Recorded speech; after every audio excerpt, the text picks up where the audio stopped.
मस्जिद पर एक मुस्लिम शख्स ने ही बमबाजी कर दी। शायद वो मुस्लिम बमबाज उत्तर प्रदेश में दंगा फैलाना चाहता था। बमबाज शब्द आते ही प्रयागराज का नाम सामने आता है, क्योंकि प्रयागराज और बमबाजी दोनों का कनेक्शन बहुत पुराना है। 70 के दशक से इस शहर को बमबाज थर्रा रहे हैं।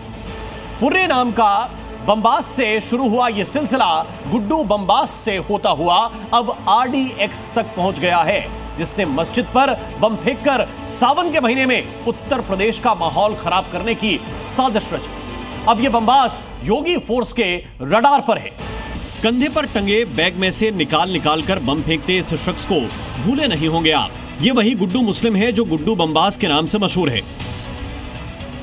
गुड्डू की बमबाजी का यह वीडियो 2 साल पुराना है, लेकिन अक्सर सुर्खियों में आ जाता है। इसकी वजह है वो बमबाज जो आए दिन प्रयागराज की गलियों को बम धमाकों से दहला रहे हैं। अब ऐसा ही एक नया बमबाज प्रयागराज पुलिस के रडार पर आया है, जिसने खुलदाबाद में बमबाजी कर दहशत फैलाई है। इस बमबाज का नाम है मिसबाउद्दीन उर्फ RDX। 4 दिन पहले RDX अपने साथी के साथ बाइक पर भगवा गमछा लपेट कर आया था और चिल्लाते हुए कई बम बख्शी बाजार में लतर वाली मस्जिद की दीवार पर दे मारे थे।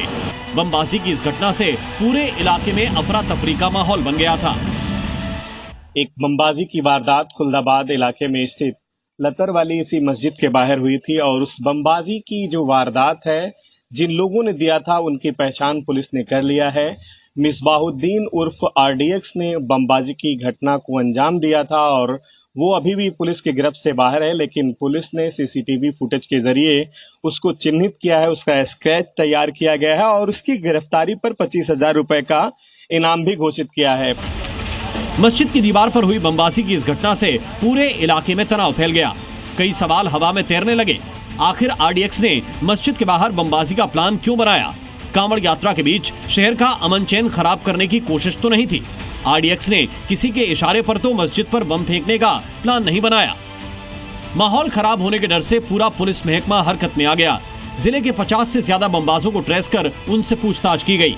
पूरे इलाके के CCTV खंगाले गए तो एक कैमरे ने मिसबाउद्दीन उर्फ RDX का सुराग दे दिया। भौकाली अंदाज में फोटोशूट कराने का शौकीन RDX पूरा मुफ्ती इलाके का रहने वाला है। उसकी गिरफ्तारी के लिए पुलिस ने स्केच जारी किया है, साथ ही उस पर 25,000 का इनाम भी घोषित किया है। प्रयागराज कमिश्नरेट पुलिस द्वारा किसी भी व्यक्ति को जो इस अभियुक्त व इसके साथियों की सूचना देगा 25,000 का पुरस्कार घोषित किया गया है। RDX को तो देर सवेर योगी फोर्स दबोच ही लेगी, लेकिन इस घटना के बाद ये बहस फिर तेज हो गई है कि आखिर प्रयागराज से बमबाजों का खात्मा कब होगा। 1972 में प्रयागराज में बम मारकर हत्या हुई थी। 1974 में प्रयागराज ने बम से हत्या की दूसरी वारदात देखी।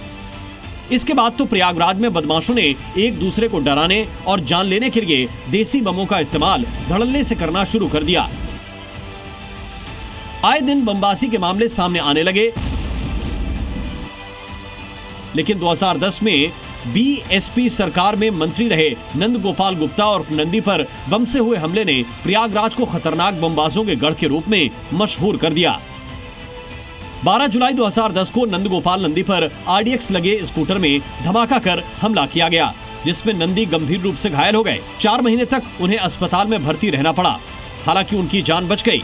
नंदी स्वस्थ होकर फिर से राजनीति में लौटे और तब से वो हर साल 12 जुलाई को अपना पुनर्प्राप्त जन्म दिवस मनाते हैं। इस घटना के बाद प्रयागराज में बमबाजी की कई घटनाएं हुई, लेकिन बड़ा धमाका हुआ 24 फरवरी 2023 को, जब बीजेपी नेता उमेश पाल पर गोलियों और बम से हमला हुआ और सुर्खियों में आया गुड्डू बमबाज। अब प्रयागराज में बमबाजी की घटनाओं पर लगाम कसने के लिए पुलिस ने ऑपरेशन धमाका शुरू किया है। इसके तहत बम बनाने, बमबाजी करने और बम के लिए बारूद उपलब्ध करवाने वालों पर कानूनी शिकंजा कसा जा रहा है। पुलिस पहले बमबाजी की घटना में शामिल रहे अभियुक्तों और उनके सहयोगियों पर कार्रवाई कर रही है। खुलदाबाद में लतरी मस्जिद पर बम फेंकने वाले RDX पर भी ऑपरेशन धमाका के तहत ही शिकंजा कसा जा रहा है। ब्यूरो रिपोर्ट, जी मीडिया।